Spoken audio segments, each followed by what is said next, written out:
Okay, listen to me very carefully. There was a professor in the United States of America.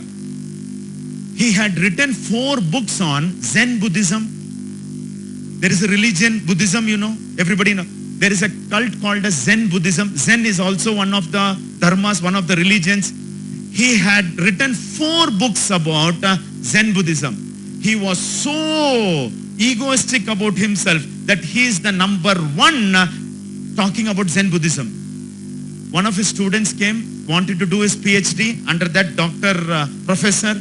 So he asked that professor, I'm going to join you from today. He said, okay, carry on. But he had bought a magazine. That student had bought a magazine. In that magazine, they had put top 10 authorities in Zen Buddhism. And this professor's name was in the second.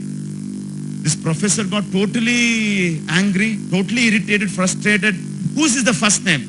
It seems, sir, the person who knows more about more than you is in the Himalayas. Let's pack our bags and go. Both of them, professor and the student, came to the Himalayas. They had to walk for 2 hours. Nataraja service, they reached that cave where an 85-year-old saint was sitting and meditating.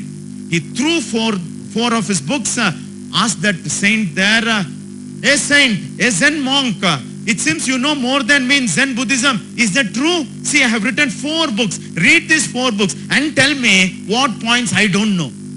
Smiling, slowly he opened his eyes and he saw 2 people, 2 gentlemen, absolutely tired. He told, I think you have come walking 2 hours uphill. Yes. Can I serve you some tea? Zen professor knew, who had come from America, the tea what they serve is absolutely refreshing. Fantastic. Even 2 sips of that black tea, they are going to feel energetic. Yes, I know about your tea. I have written in the 2nd book, 1st chapter. I want the tea. So, 85-year-old Zen monk just did like this. A student came, put the saucer on the cup, on the hand of American professor. He started, Zen monk's Sishya started pouring that hot black tea into the cup. The cup was half now, 3/4, full hot black tea started overflowing onto the saucer. The saucer also started overflowing. The hot black tea started falling on the American professor's thighs. He jumped up. He couldn't bear that heat. He started abusing that person. Can't you see? The cup is already full. You are still filling that cup.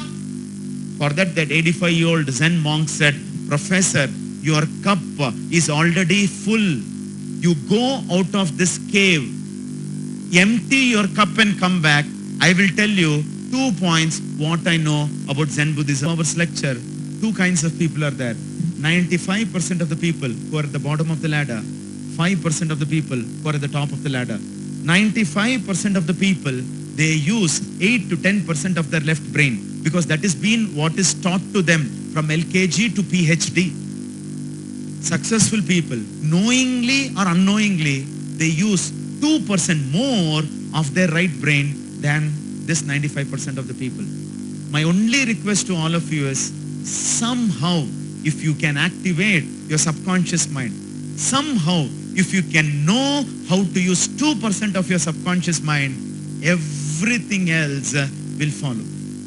The factory which I am talking about is not outside. The factory which I am talking about is within us. It seems Abdul Kalam,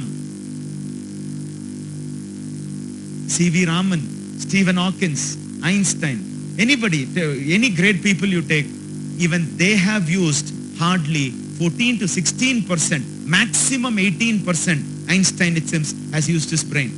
Remaining 82% is still not used. If we can start activating our right side of our brain, what to do to right side of the brain? How can we activate? Mathematics, statistics, accountancy, economics, all this what you are studying, no? From LKG to PhD, it is only going to activate your left brain. If you have to activate your right brain, it's possible through music. It's possible through dance, creativity, dance. It's possible through songs. It's possible through yoga. It's possible through meditation. I don't know which form you are going to take. If you can activate 2% of your right brain, trust me, Believe me, I'm ready to sign wherever you are asking me to sign.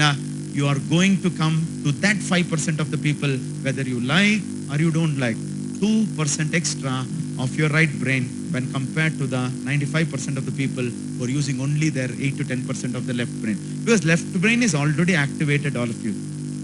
That's why so many highly qualified people are working for people who are still anguta chops. Yes or no? Correct? Bill Gates is a college dropout. 150,000 computer engineers are working for Bill Gates. All the people who are working in Infosys are more qualified than Narayan Murthy, are equally qualified. But he is the head. 110,000 people are working for Infosys. You take any company. You take any company, if you can activate your right brain, 2%, yoga, dance, music, I don't know, which is your favorite area, meditation, yoga, pranayama, the 2% if you can activate, even visualizing your goals, all these things are going to help to improve your 2% of your right brain.